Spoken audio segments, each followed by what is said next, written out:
Bah, Alhamdulillah Rabbil Alamin, nous sommes toujours dans ces petits rappels de ce mois béni de Ramadan, car ces rappels sont importants pour le reste de l'année. Un jour sur deux, comme vous le savez, nous essayons, masha'Allah, tabarakallah, de définir un petit peu l'identité du musulman par rapport à ses prières, par rapport à son jeûne, par rapport à ce qu'il va manger et toutes les affaires inhérentes en fait à sa vie quotidienne. Aujourd'hui, il y a quelque chose qui touche particulièrement les croyants et les croyantes de par le monde, et c'est quelque chose qui est très important et qui doit nous permettre de réfléchir. Aujourd'hui, j'aimerais parler avec vous de l'épreuve, al-bala, ou bien l'épreuve, la calamité, ou bien l'épreuve, la punition d'Allah, peu importe. Parfois, nous sommes un petit peu secoués, ébranlés dans notre vie de tous les jours, et certains vont essayer de réfléchir en se disant « Mais pourquoi j'ai été touché par l'épreuve? Que vaut cette épreuve?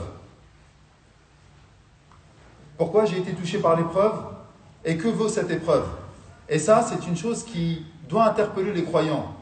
Allah, Jalla fi'ula, sunnatullahi fi khalqih, dans la tradition d'Allah, Jalla fi'ula, dans sa création, il nous a parlé maintes et maintes fois de l'épreuve, en nous disant dans ces termes, في سورة البقرة أم حسبتم أن تدخلوا الجنة ولما يأتكم مثل الذين خلوا من قبلكم مستهم البأساء والضراء وزلزلوا حتى يقول الرسول والذين آمنوا معه متى نصر الله ألا إن نصر الله قريب.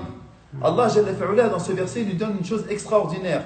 Il nous dit, pensez-vous que vous allez rentrer au paradis sans que les épreuves qui ont touché les communautés que vous ont précédées ne vous touchent pas? Ils ont été touchés par les misères, et par les afflictions, et ils ont été également ébranlés, au point où le messager dit, ainsi que les croyants qui étaient avec lui, Mata nasrullah, à quand le soutien, à quand le secours d'Allah Jalla fi'ula? Et la réponse tout de suite, elle s'est faite de la part de Sa Majesté Allah Jalla fi'ula. Ala inna nasrallahi qarib. N'est-ce pas que le soutien, le secours d'Allah Jalla fi'ula est proche? Donc on voit bien qu'Allah Jalla fi'ula va commencer à éprouver ses serviteurs. Dans un autre verset, au début de Surat Al-Ankabut, Allah subhanahu wa ta'ala nous dit Alif Lam Mim, ahasiba an-nasu an yutraku an yaqulu amanna wa hum la yuftanun wa laqad fatanna alladhina min qablihim فَلَيَعْلَمَنَّ اللَّهُ الَّذِينَ صَدَقُوا وَلَيَعْلَمَنَّ الْكَافِرِينَ وَلَيَعْلَمَنَّ الْكَاذِبِينَ. Allah subhanahu wa ta'ala, dans ce verset-là, nous dit une chose très importante. Il nous dit, pensez-vous que nous allons vous laisser dire que vous croyez alors que vous n'avez pas été également touchés par les épreuves qui ont touché les cités qui vous ont précédés? Ensuite, Allah subhanahu wa ta'ala nous dit pourquoi, la raison de cette chose-là, pour faire distinguer ceux qui ont véritablement cru et pour faire distinguer les menteurs. Parce que nous disons, Alhamdulillah, je suis croyant, je crois en Allah subhanahu wa ta'ala, je suis croyant, j'ai la foi en Allah, Jalla fi'ula.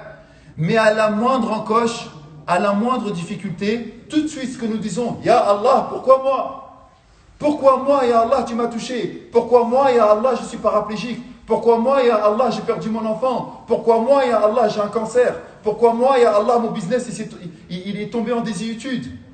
Eh bien, ces questions-là et ces réponses-là ne doivent pas justement animer le croyant. Et j'aimerais citer, pour finir, un troisième verset avec vous qui va bien distinguer la chose. Allah Jalla fi'ula nous dit également dans Surat Al-Baqarah, et la réponse, elle est là, masha'Allah, tabarakallah, dans ce troisième verset. Lorsqu'Allah Jalla fi'ula nous dit, par rapport à ceux qui ont été touchés par l'épreuve, certes, nous allons vous éprouver par des choses comme la peur, par la faim, par la perte des biens, par la perte des personnes, par la perte des récoltes, et annonce donc la bonne nouvelle aux endurants. Là, on commence à esquisser pourquoi Allah Jalla fi'ula est en train de nous éprouver. Et annonce la bonne nouvelle aux endurants.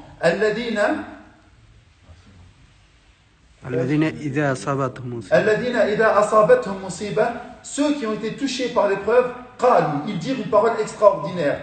Inna lillah wa inna ilayhi raji'un. Et ça, vraiment, c'est le cœur du croyant, en fait. C'est l'identité même du croyant, c'est l'ADN du croyant.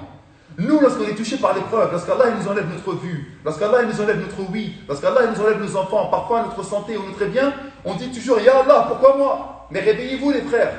Allah Jalla fi'ula, il te le dit. Même si tu es touché par une épreuve, une calamité, une affliction, une déception, une difficulté, n'oublie jamais, inna lillah, tu appartiens à Allah. Wa inna ilayhi raji'un, et tu retourneras à Allah. Donc s'il t'a donné la santé et qu'il veut la récupérer, ça lui appartient. S'il t'a donné des enfants et qu'il veut les récupérer, ça lui appartient. S'il t'a donné de l'argent et qu'il veut le récupérer, ça lui appartient. Inna lillah, nous appartenons à Allah. Wa inna ilayhi raji'un, et nous retournerons à Allah. Et ceux qui disent ce type de propos, alhamdulillah. Regardez comment il est décrit Allah dans la suite du verset. Ulaika alayhim salawatun min rabbihim wa rahmah. Voilà ceux qui ont les bénédictions de la part de leur Seigneur ainsi que les miséricordes. Wa ulaika humul muhtadoun. Et voilà ceux qui ont été véritablement guidés. Et nous cherchons et nous voulons la guider. Ce mois de Ramadan doit nous servir à devenir meilleurs, même si nous sommes touchés par l'affliction et l'épreuve. Maintenant, je vous raconte une histoire. Ce n'est pas un hadith du prophète, salawatullahi alayhi, mais c'est une sagesse que les anciens ont racontée. C'était un roi, et je finis, mashallah, mon intervention avec cette histoire-là. C'était un roi qui avait un sujet, qui était un ministre qui était toujours à son service. Et il l'aimait particulièrement. Et ils étaient tout le temps ensemble. Ils ne se séparaient jamais. C'était, subhanallah, des amis intimes. Mais pourtant, c'était son sujet. Où il était le roi, son sujet, il était avec lui. C'était son ami. Et subhanallah, à chaque fois qu'il y avait un malheur qui touchait soit le royaume, soit le roi, ou soit une chose qui était inhérente en fait à ces deux personnages, le sujet, il disait toujours « La'allahu khayr ». Il se peut qu'il y ait un bien dans ce mal. Il se peut qu'il y ait un bien dans ce mal. Un jour, le roi, subhanallah, alors qu'il était en train de gérer une de ses armes, il s'est coupé le pouce complètement, coupé le pouce. Et là, le sang coule. Le roi, apeuré, paniqué de voir son pouce tomber, subhanallah, il est triste, il dit, mais qu'est-ce qui se passe, qu'est-ce qui se passe? Et là, son sujet, il est venu le voir et il lui dit, mon bon roi, patiente, la'allahu khayr. Il se peut qu'il y ait un bien dans le fait que tu as coupé ton pouce. Et là, le roi n'a fait qu'un tour. Il est devenu fou, le roi, il est devenu coléreux. Mais comment ça? Subhanallah, j'ai perdu mon pouce là. Regarde, j'ai plus de pouce. Et vous savez très bien que le pouce, c'est un membre qui est très important. Pourquoi? Parce que c'est grâce à ça qu'on arrive à attraper. Regardez, il y a les 4 doigts d'un côté et il y a le pouce. Et grâce au pouce et les 4 doigts, nous arrivons à faire une pince. Et donc, lorsque le pouce est coupé, eh bien, nous sommes véritablement handicapés. Il a dit, mais comment tu veux qu'il y ait un bien là-dedans, la'allahu khayr? Je ne veux plus te voir. Tu dis n'importe quoi. Mettez-le au cachot. Et ils l'ont mis en prison. Ce pauvre sujet, subhanallah. À partir de là, le roi continue sa vie pendant que le sujet, il a dit, lorsqu'on l'a mis au cachot, oh mon bon Seigneur, oh mon bon roi, tu as décidé de me mettre au cachot? La'allahu khayr. Il se peut qu'il y ait un bien là-dedans. Voilà ce qu'il a répondu, mashallah, ce serviteur patient. Des années sont passées et le roi il est parti à la chasse. Alors qu'il était occupé et affairé à essayer d'attraper sa proie, il a, subhanallah, semé les gardes qui étaient avec lui. Et il s'est perdu en pleine forêt. Le cheval commence à être fatigué, il descend et il essaye de retrouver son chemin, mais ne le trouve nulle part. Jusqu'à un jour, pardonnez-moi, jusqu'à que lorsque la nuit est arrivée, il commence à aller voir un feu. En se rapprochant de ce feu, il espérait, subhanallah, retrouver la direction de son château et donc de sa maison. À ce moment-là, subhanallah, en s'approchant du feu, il voit qu'il y avait des personnes qui étaient mal intentionnées. Elles l'ont attrapé et elles l'ont attaché. Pourquoi elles l'ont attrapé? Pourquoi elles l'ont attaché? Pour le ramener au chaman, au sorcier du village. Pourquoi faire? Pour pouvoir l'immoler, parce qu'il fallait le sacrifice. Ce village-là, ils adoraient autre qu'Allah, subhanahu wa ta'ala. Et ils avaient besoin d'un sacrifice humain pour pouvoir l'immoler pour leur divinité. Alors qu'ils l'ont ramené, subhanallah, au sorcier, le sorcier a commencé à l'inspecter pour voir si c'était un bon sacrifice, si c'était peut-être un bon sacrifice pour pouvoir bien l'immoler. Alors qu'il est en train d'analyser le roi, il a vu qu'il lui manquait le pouce. Et là, il s'est fâché sur les villageois. Mais pourquoi vous me ramenez quelqu'un qui a un défaut? On ne peut pas sacrifier une personne qui a un défaut comme ça. Allez, enlevez-moi ça et ramenez-moi quelqu'un qui est normalement constitué, complètement constitué. Et là, le roi, alhamdulillah, il part et il est complètement heureux. Il essaye de retrouver son chemin et alhamdulillah, ses gardes l'ont retrouvé. Où étais-tu, mon bon roi? Et le roi, en pleurs, il dit, ramenez-moi à la maison. En le ramenant à la maison, la première chose qu'il a essayé de faire, à votre avis, c'est quoi? Il est parti voir, subhanallah, son ministre. Tu es où? Tu es où? Et il est parti le voir. Et il le prend dans les bras, il lui dit, barakallahu fik, désolé de t'avoir mis au cachot pendant ces longues années, pardonne-moi. Mais il lui a dit, qu'est-ce qu'il y a, mon bon roi? Pourquoi tu t'excuses? Il a dit, subhanallah, je me suis perdu, et il y avait un sorcier qui voulait m'immoler, mais lorsqu'il a vu que mon pouce il était coupé, il a dit, tu n'es pas complet, toi, j'ai pas besoin de toi. Et toi, lorsque tu as vu que mon pouce il était coupé, tu as dit, la'allahu khayr. il se peut qu'il y ait un bien là-dedans. Et effectivement, il y avait un bien que mon pouce soit coupé, ça m'a sauvé la vie. Pardonne-moi. Mais par contre, toi, tu as dit que lorsque tu étais parti au cachot, la'allahu khayr. Et je ne vois aucun bien dans le fait que j'ai été injuste avec toi et que je t'ai mis en prison.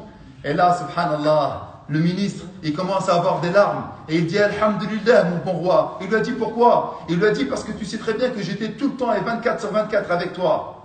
Et que si ils avaient vu que toi, tu n'avais pas le pouce complet, eh ben moi, ils m'auraient immolé à ta place. Et donc, Alhamdulillah, Rabbil Alamin, que tu m'as mis au cachot, parce que ça aussi, ça m'a sauvé la vie. La'allahu khayr. Allahu Akbar. Des fois, Allah Jalla fi'ulah nous donne des épreuves. Et nous, on est prompt à se rebeller contre la destinée d'Allah. Et pourtant, Allah Jalla fi'ulah nous dit وَعَسَىٰ أَن تَكْرَهُ شَيْءٍ وَهُوَ خَيْرٌ لَكُمْ. Il se peut que vous détestiez une chose alors que c'est un bien pour vous. وَعَسَىٰ أَن تُحِبُّوا شَيْئًا وَهُوَ شَرٌّ لَكُمْ. Il se peut que vous aimiez une chose alors que c'est un mal pour vous. وَاللَّهُ يَعْلَمُ وَأَنْتُمْ لَا تَعْلَمُونَ. Et Allah sait et vous ne savez pas. Et nous mettons pleinement notre confiance en Allah. سبحانك اللهم بحمدك أشهد أن لا إله إلا أنت أستغفرك وأتوب إليك سبحان ربك رب العزة عما يصفون وسلام على المرسلين والحمد لله رب العالمين.